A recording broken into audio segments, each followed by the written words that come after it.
Hello friends, good morning and welcome back to my channel Teju creative thoughts. ఎలా ఉన్నారు friends? అందరూ బాగున్నారా? నేను కూడా చాలా బాగున్నాను. అండ్ మీరు అందరూ ఎలా ఉన్నారో కూడా నాతో కింద కామెంట్ సెక్షన్లో షేర్ చేసుకోవడం అసలు మర్చిపోవద్దు. సో ఫ్రెండ్స్, ఇవాళ వీడియోకి వచ్చేసరికి నేను మంగళవారం రోజు వ్లాగ్ అనేది షేర్ చేస్తున్నానండి. సో ఇంకా ఇక్కడ పూజ అయితే కంప్లీట్ అయిపోయింది. నాది హారతి కూడా ఇచ్చేసానండి. సో ఈ రోజు ఏంటంటే పూజకి అయితే పువ్వులు లేవు. సో నాకేంటంటే పూజకి ఒకవేళ పువ్వులు ఏమన్నా ఉన్నాయనుకోండి, అవి రోజుకి కొన్ని పువ్వులు అనేది పెట్టుకోవాలనిపించదు. పువ్వులు ఉన్నాయంటే చక్కగా పటాలకి అన్నిటికీ నిండుగా, అలాగే విగ్రహాలన్నిటికీ కూడా నిండుగా పువ్వులు అనేది పెట్టుకుని పూజ చేసుకోవాలనిపిస్తూ ఉంటుంది. సో ఇక్కడ హారతి అయితే ఇచ్చేసాను. మీరు కూడా ఒకసారి హారతి అయితే తీసేసుకుని చక్కగా ఆ యొక్క దేవుడిని అయితే ప్రార్థించుకోండి మనసులో అయితే.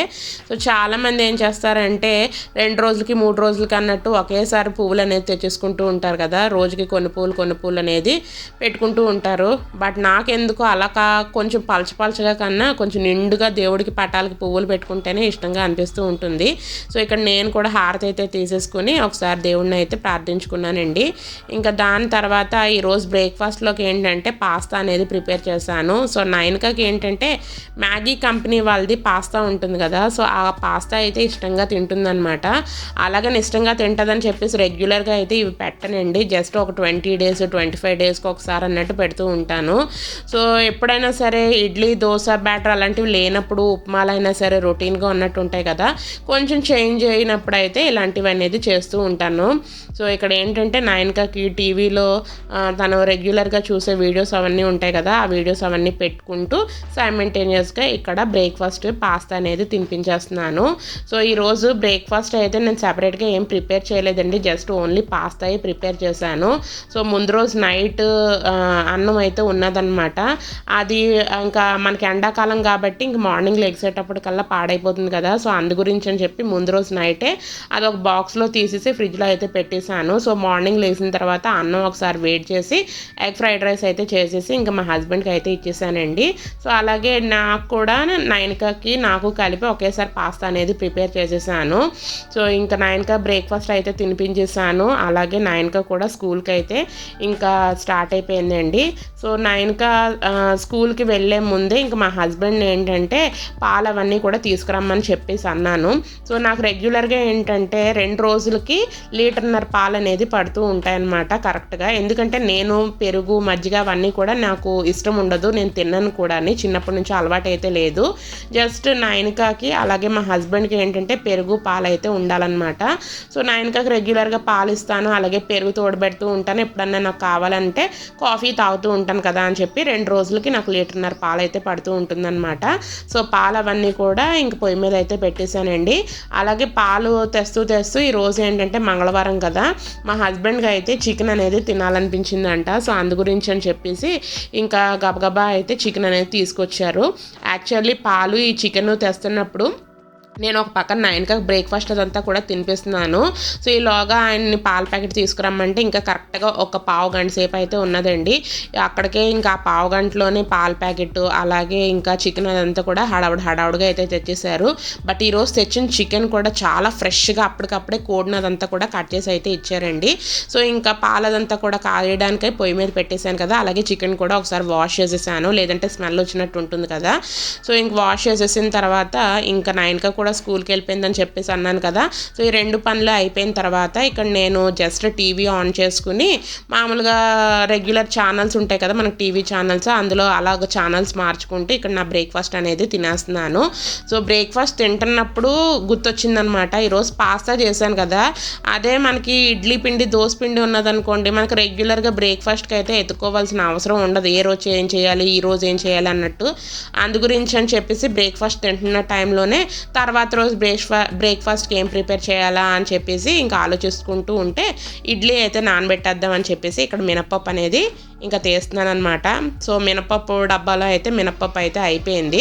సో అందు గురించి అని చెప్పేసి మళ్ళీ మినపప్పు ప్యాకెట్లోంచి అయితే మినపప్పు అదంతా కూడా ఈ యొక్క డబ్బాలో అయితే రీఫిల్ అయితే చేసుకున్నాను అనమాట. సో నేను మినపప్పు, కందిపప్పు ఇవన్నీ కూడా కొంచెం ఎక్కువ క్వాంటిటీలోనే తెచ్చుకుంటూ ఉంటానండి. బట్ నాకు ఇక్కడ కిచెన్ చిన్నదిగా ఉంటుంది కదా, సో అందు గురించి అని చెప్పి అంతంత క్వాంటిటీ కిచెన్లో అయితే పెట్టుకోను. కొంచెం క్వాంటిటీలోనే పెట్టుకుని ఆ డబ్బాల్లో అయితే ఎప్పుడు కావాలంటే అప్పుడు రీఫిల్ అయితే చేసుకుంటూ ఉంటాను.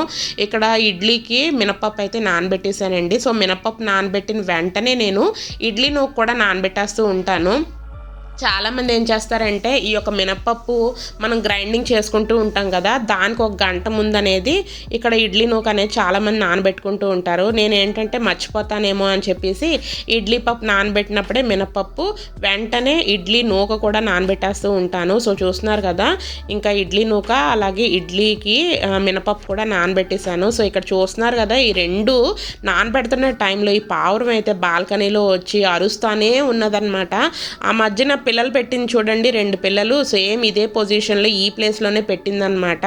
ఆ కర్రల మూలకి వెళ్ళిపోయి మళ్ళీ గుడ్డు పెట్టేద్దామని చెప్పేసి రోజు వచ్చి ఆ కర్రల మూలకి వెళ్ళిపోతుందనమాట. సో ఇంకా నేను వీడియో అదంతా కూడా ఆన్ చేసి ఇంకా రికార్డ్ చేస్తున్నానని చెప్పేసి అలా ఆగిపోయి ఉన్నది. ఇంకా దగ్గరికి వెళ్ళేటప్పటికల్లా ఇంకా పారిపోయిందనమాట. సో నేను మీకు చూపిద్దామని చెప్పేసి ఇంకా దగ్గరికి వెళ్ళకుండా అప్పటి వరకు అలా వీడియో అనేది రికార్డ్ చేశాను. సరే అది పోతుంది కదా అని చెప్పి దగ్గరికి వెళ్ళేటప్పటికల్లా ఎగిరిపోయిందనమాట. సో ఇంకా నేను ఇడ్లీకి అలాగే ఇడ్లీ నూకదంతా కూడా నానబెట్టేసాను కదా, ఇంకా చికెన్ కూడా ఇక్కడ మ్యాగ్నేషన్ అయితే చేసేసుకుంటున్నానండి. సో చికెన్ అదంతా కూడా నేను ఎప్పుడు తెచ్చినా సరే ఒక 3-4 సార్లు అయితే వాష్ చేసుకుంటూ ఉంటాను. నాకేంటో మళ్ళీ ఏమైనా నీచు స్మెల్ వస్తుందేమో అని చెప్పి నేను ఎప్పుడు తెచ్చినా సరే ఒక 3-4 సార్లు అయితే వాష్ చేసుకుంటాను. ఇందులో ఏం లేదండి, ఉప్పు వేసాను, కారం వేసాను, అలాగే ఇక్కడ పసుపు అయితే వేస్తున్నాను అనమాట. అలాగే ఇక్కడ అల్లం వెల్లుల్లి పేస్ట్ ఏంటంటే ఎప్పుడైనా సరే నేను ఇంట్లో తయారు పెట్టుకున్న అల్లం వెల్లుల్లి పేస్టే వేస్తూ ఉంటానన్నమాట. ఇంకా దాని తర్వాత ఇక్కడ ధనియాల పొడి అనేది వేసుకుంటున్నానండి. ధనియాల పొడి, గరం మసాలా పౌడర్, జీలకర్ర పౌడర్ ఇవన్నీ కూడా నేను హోమ్ మేడే ప్రిపేర్ చేసుకుంటూ ఉంటాను. ఏ రెసిపీస్ అయినా సరే మనం ఇంట్లో తయారు చేసుకున్న పౌడర్స్తో చేసుకుంటేనే టేస్ట్ అనేది చాలా చాలా బాగా వస్తూ ఉంటుంది. సో ధనియాల పొడి వేసాను, అలాగే గరం మసాలా పౌడర్, జీలకర్ర పౌడర్ కూడా వేసానండి. ఇందులో ఎక్స్ట్రాగా ఇంక ఏమి చికెన్ మసాలా పౌడర్ అవి ఏమి ఇంకా రెడీమేడ్ ఉంటాయి కదా, అవి ఏమీ వేయలేదన్నమాట. సో ఈ మసాలాలు వేస్తేనే మంచి టేస్ట్ అలాగే ఫ్లేవర్ అయితే వస్తుంది. అలాగే లాస్ట్ అండ్ ఫైనల్గా కొంచెం కుకింగ్ ఆయిల్ అనేది వేసుకున్నాను అనమాట. జస్ట్ ఒక 1/2 టీ స్పూన్ దాకా ఆయిల్ అనేది వేసుకున్నాను. సో ఇవన్నీ వేసుకున్న తర్వాత చక్కగా అయితే ఈ విధంగా అయితే మ్యాగ్నేషన్ అయితే చేసేసుకుంటున్నానండి. సో ఈరోజు ఏంటంటే మా హస్బెండ్కి గ్రేవీలా వద్దు, ఫ్రైలా కావాలి అని చెప్పేసి అన్నారనమాట. సో ఆయన ముందే అడుగుతూ ఉంటాను, ఎలా కావాలి అని అడిగితే ఆయనకి ఇష్టం వచ్చినట్టు అయితే చేస్తూ ఉంటానన్నమాట. సో ఇప్పుడు సమ్మర్ కాబట్టి గ్రేవీలు మసాలాలు అవన్నీ కూడా పెద్దగా తినలేం కదా, సో ఇంకా ఫ్రైలా అయితే చేయమని అన్నారు. అందు గురించి అని చెప్పేసి ఇంక ఫ్రైలా చేద్దామని చెప్పి చికెన్ అనేది మ్యాగ్నేషన్ అయితే చేసేసుకున్నానండి. సో నాకేంటంటే ఇలాగా ఎప్పుడు పని అప్పుడు అనేది కంప్లీట్ చేసేసుకుంటూ ఉంటాను. సో చికెన్ మ్యాగ్నేషన్ చేసుకున్న తర్వాత ఇక్కడ చూస్తున్నారు కదా, ఈ డబ్బాలు అవన్నీ కూడా ఏ ప్లేసుల్లో ఆ ప్లేసుల్లో అయితే సర్దిసుకుంటూ ఉంటానన్నమాట. సో పని అనేది కొంచెం టైం టేకన్ అయినా సరే కొంచెం మనకి ఫాస్ట్గా అంటే మనకి నీట్గా ఉంటుందన్నమాట. నాకేంటంటే కొంచెం అలా ఎప్పుడు పనులు అప్పుడైతే చేసేసుకోవాలనిపిస్తూ ఉంటుంది. సో ఇంకా చికెన్ అదంతా కూడా మ్యాగ్నేషన్ చేసేసుకున్నాను కదా, సో ఇంకా అదంతా కూడా ఒక 1/2 అవర్ నుంచి 1 గంట సేపు అయితే మనం చక్కగా నానబెట్టుకోవాలి. ఈలోగా టైం వేస్ట్ చేయకుండా చక్కగా ఆల్రెడీ ఇల్లదంతా కూడా మార్నింగ్ ఉడిచేస్తూ ఉంటాను కదా. సో ముందు రోజు ఏంటంటే బెడ్షీట్ అవన్నీ కూడా బెడ్షీట్ అలాగే సోఫా కవర్స్ అవన్నీ కూడా ఇంక వాషింగ్ అయితే వేశాను. ఆ రోజు ఏంటంటే ఇక్కడ బెడ్షీట్ కవర్ అయితే వేయలేదండి. సో అందు గురించి అని చెప్పేసి జస్ట్ ఎలాగో ఊడుస్తాను కదా, ఆ ఊడ్చిన తర్వాత అప్పుడు బెడ్షీట్ కవర్ వేద్దామని చెప్పేసి ఇంకా ఇక్కడ అవన్నీ కూడా మంచము అలాగే డ్రెస్సింగ్ టేబుల్, బీరువా అవన్నీ కూడా క్లీన్ చేసేసుకుని వాషింగ్ మెషిన్ దగ్గర ఉండే బట్టలు అవన్నీ కూడా ఫోల్డ్ చేసేసుకున్నాను.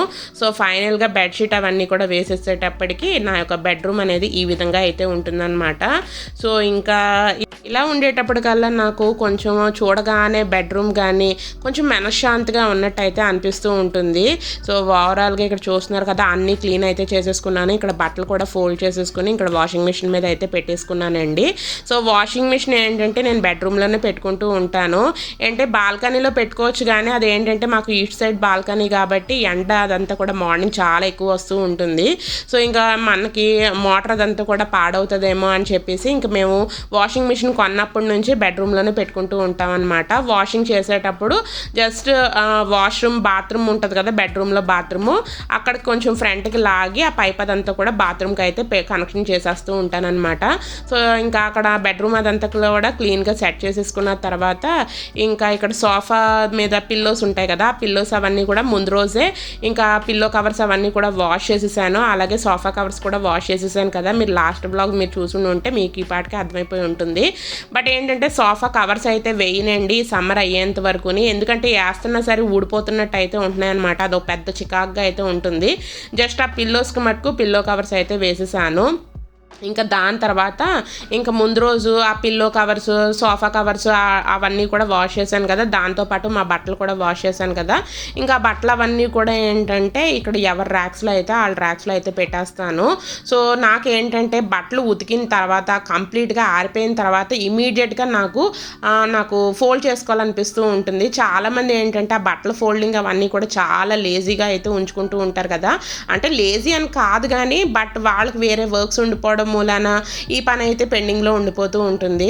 నాకు ఒక్కొక్కసారి అయితే అలా అవుతుంది, కానీ మ్యాక్సిమం ఏంటంటే నేను బట్టలు అవన్నీ కూడా డ్రై అయిపోయిన తర్వాత ఇమీడియట్గా అయితే ఫోల్డ్ చేసేసుకుంటూ ఉంటానండి. అలా ఎక్కువ అంటే 1 or 2 days అలా ఉంచేసాను అనుకోండి, బట్టలు ఉతికినా సరే మనకి నలిగిపోయినట్టు ఉంటుంది, నాకు అంత మంచిగా అయితే అనిపించదు అనమాట. సో ఇంకా వెంటనే నైన్కా బట్టలు నైన్కా ర్యాక్లో మా హస్బెండ్వి అలాగే నా బట్టలు అవన్నీ కూడా ఎవరి ర్యాక్స్లో అయితే వాళ్ళవి సర్దీసాను అనమాట. సో నైన్కా బట్టల ర్యాక్ అయితే చిన్నదే ఉంటుంది, మా హస్బెండ్ది నాదే బట్టల ర్యాక్ అయితే కొంచెం పెద్దగా అయితే ఉంటుందండి. సో ఇంకా బట్టలు అవన్నీ కూడా సర్దీసిన తర్వాత చికెన్ కూడా ఆల్మోస్ట్ ఒక 45 minutes అయితే అయ్యిందండి మ్యాగ్నేషన్ చేసుకోవడానికి.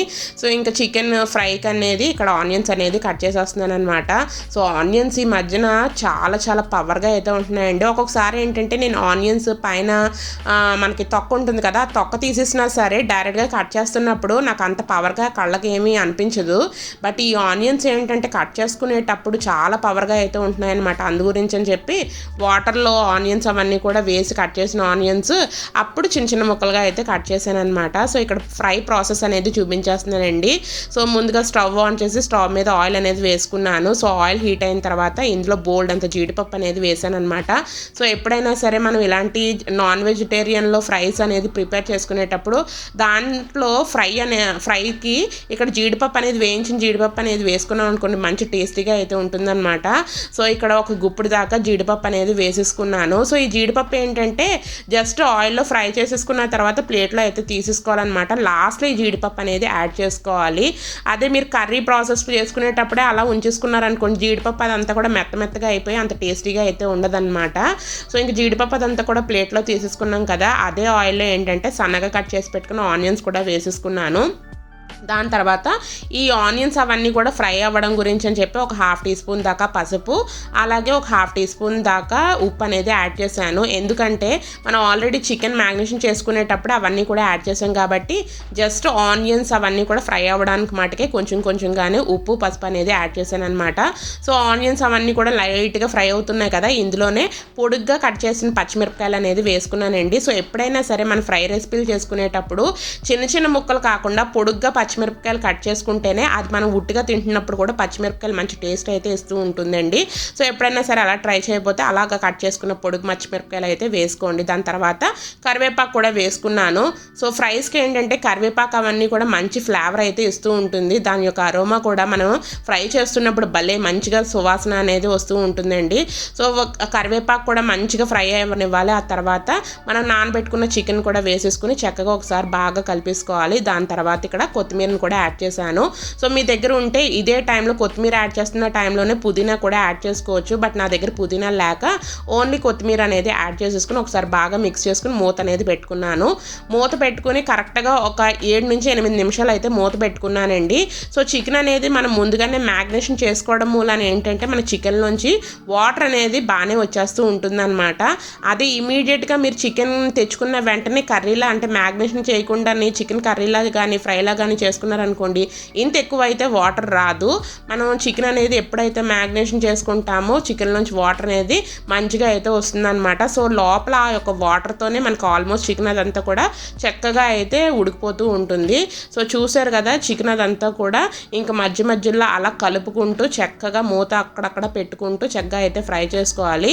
సో ఈరోజు నేను చేస్తున్న ఫ్రై ఏంటంటే మా హస్బెండ్కి లైట్గా అన్నంలోకి కలుపుకునేటట్టు, అలాగే ఈరోజు ఏంటంటే ముందు రోజు సాంబార్ సాంబార్ అనేది ప్రిపేర్ చేశాను కదా, లాస్ట్ బ్లాగ్లో మీరు చూసే ఉంటారు. ఆ యొక్క సాంబార్కి మనకి చికెన్ ఫ్రై కానీ ప్రాన్స్ ఫ్రై కానీ ఇవన్నీ కూడా ఫ్రై రెసిపీస్ చాలా చాలా బాగుంటాయి అన్నమాట. సో అందు గురించి అని చెప్పి ఎలాగో సాంబార్ ఉంది కదా అని చెప్పేసి ఈ యొక్క చికెన్ ఫ్రై అనేది మెయిన్గా అయితే మా హస్బెండ్ అయితే చేయమన్నారు. సో చూసారు కదా, చికెన్ ఆల్మోస్ట్ ఫ్రై అయిపోయిన తర్వాత లాస్ట్ అండ్ ఫైనల్గా ఇక్కడ జీడిపప్పు అనేది వేసేసి జస్ట్ అలా లైట్గా అయితే ఫ్రై చేశానండి. సో జీడిపప్పు వేసిన తర్వాత మరీ ఎక్కువసేపు స్టవ్ అనేది ఆన్ చేయకూడదు, జస్ట్ ఆ క్రిస్పీనెస్ అనేది పోతుందనమాట మరీ ఎక్కువగా చికెన్లో వేసి కలిపేసినాని. సో లాస్ట్ అండ్ ఫైనల్గా కొత్తిమీరతో గార్నిషింగ్ చేసేసుకుంటే మనకి యమ్మీగా ఉండే చికెన్ ఫ్రై అనేది రెడీ అయిపోయింది. సో ఈరోజు ఏంటంటే నేను సాంబార్లోకి ఇక్కడ చికెన్ ఫ్రై అనేది ప్రిపేర్ చేసుకున్నాను. సో ఒక పక్కన ఆల్రెడీ పొయ్యి మీద అయితే సాంబార్ అనేది మరిగిస్తూ ఉన్నానండి. సో ఎప్పుడైనా సరే నేను సాంబార్ కానీ టమాటా పప్పు ఇలాంటివి ఉంటాయి కదా, అలాంటివి ఏంటంటే ఒక 2 రోజులకి వచ్చేటట్టు అయితే ప్రిపేర్ చేసుకుంటూ ఉంటానన్నమాట. ఎంత తక్కువ వేసినా సరే మేము తినేదేమో ఒక పూట భోజనమే కాబట్టి సాంబార్ ఆబ్వియస్లీ మిగిలిపోతూ ఉంటుంది కదా. సో అందు గురించి అని చెప్పి ఎప్పుడు ప్రిపేర్ చేసినా సరే ఒక 2 రోజులకి అయితే వస్తూ ఉంటుందన్నమాట. సో ఇంక ఇక్కడ చూస్తున్నారు కదా, ఇంకా చికెన్ ఫ్రై అయితే చక్కగా రెడీ అయిపోయింది. ఒకసారి అటు ఇటు కలిపామనుకోండి కిందనున్న నూనె కూడా బాగా ముక్కలకు పట్టి ఇంకా మంచిగా అయితే కనిపిస్తుంది. జస్ట్ అయిపోయిన తర్వాత నేను మీకు ఇలా అయితే చూపిస్తున్నాను. సో టేస్ట్ అయితే చాలా చాలా బాగా వచ్చిందండి. ఎందుకంటే మనం ఇందులో యూజ్ చేసిన మసాలాలు అవన్నీ కూడా మనం డైరెక్ట్గా ఇంట్లో తయారు చేసుకునే మసాలాలతో చేసుకున్నాం కాబట్టి సూపర్ టేస్ట్ అయితే ఉంటుంది. ఖచ్చితంగా ఒకసారి ట్రై చేయండి, మీకు కూడా తప్పకుండా నచ్చుతుంది. సో ఇంకా 9కి అయితే స్కూల్ నుంచి వచ్చేసిన వెంటనే నేను ఏం చేస్తున్నానంటే కాళ్ళు చేతులు అవన్నీ కూడా కడిగేసి మొహం తోమేసిన తర్వాత ఇమీడియట్గా డ్రెస్ అయితే చేంజ్ చేసేస్తానండి. ఆ తర్వాత భోజనం అయితే పెట్టేస్తూ ఉంటాను. సో మార్నింగ్ ఎప్పుడో 8 ఆ టైం కదా టిఫిన్ అనేది తినేస్తూ ఉంటుంది. స్నాక్స్ బ్రేక్ ఏంటంటే దానికి ఒక్కొక్కసారి తినాలనిపిస్తూ ఉంటుంది, ఒక్కొక్కసారి యాస్టీస్ బాక్స్లో అయితే ఇంటికి తీసుకొచ్చేస్తుంది అనమాట. అందు గురించి ఏం చేస్తున్నానంటే ఇంకా స్కూల్ నుంచి ఇంటికి వచ్చిన వెంటనే ఇంకా 9కి భోజనం అయితే తినిపించేస్తున్నాను. సో ఆవురమంటూ చక్కగా ఆకలితో ఉంటారు కదా, ఇంకా స్కూల్లో ఇంకా అంటే చదువుకుని ఆడుకుని ఇంక ఇంటికి వచ్చేటప్పటికల్లా మంచి ఆకలి మీద అయితే ఉంటుంది. సో వెంటనే ఇంకా అదేదో చిల్లర తిండి అలా అవన్నీ కూడా అడుగుతుందనమాట. బట్ అలాంటివి అడగకుండా వెంటనే ఫుడ్ అనేది పెట్టేస్తున్నాను. కావాలంటే అవన్నీ కూడా తర్వాత ఇచ్చుకోవచ్చు, కానీ ముందైతే మనం ఫుడ్ అనేది పెట్టేయడమే కరెక్ట్ అనమాట. ఇంక ఫుడ్ తినేసిన వెంటనే ఏం చేస్తున్నానంటే ఈ మధ్యన హోంవర్క్స్ ఇస్తూ ఉంటారు కదా, ఆ హోంవర్క్స్ అవన్నీ కూడా ఇంకా మధ్యాహ్నాల టైంలోనే ఇంకా చేయించేస్తున్నానండి. ఈవినింగ్ ఏంటంటే పార్క్ వెళ్తుంది, అలాగే సైకిల్ తొక్కుంటుంది. ఆ తర్వాత మళ్ళీ ఈవినింగ్ కూడా నైట్ భోజనం అవన్నీ చేస్తుంది. ఆ తర్వాత 8-8:30 ఆ టైం కల్లా ఇంక 9కి అయితే పడుకోబెట్టేస్తూ ఉంటాను. సో అదే మనం మధ్యాహ్నాలే హోంవర్క్ చేయించేసామనుకోండి, ఆ తర్వాత అది ఆడుకున్నా సరే పర్వాలేదు, బయటకు వెళ్ళినా సరే పర్వాలేదు అని చెప్పేసి ఇంకే రోజు హోంవర్క్ ఆ రోజు ఆఫ్టర్నూనే చేయించేస్తున్నాను అనమాట. భోజనం కంప్లీట్ అయిపోయిన తర్వాత అప్పుడు కూడా కొంచెం నాకు పీస్ఫుల్గా అయితే ఉంటుంది కదా, సో లీజర్గా ఉంటుంది కాబట్టి దట్టు మధ్యాహ్నాలు కూడా పడుకోవట్లేదు కదా. సో ఇంకా హోంవర్క్ పని కూడా ఇంకా 9కి అయితే చేయించేస్తున్నాను అనమాట.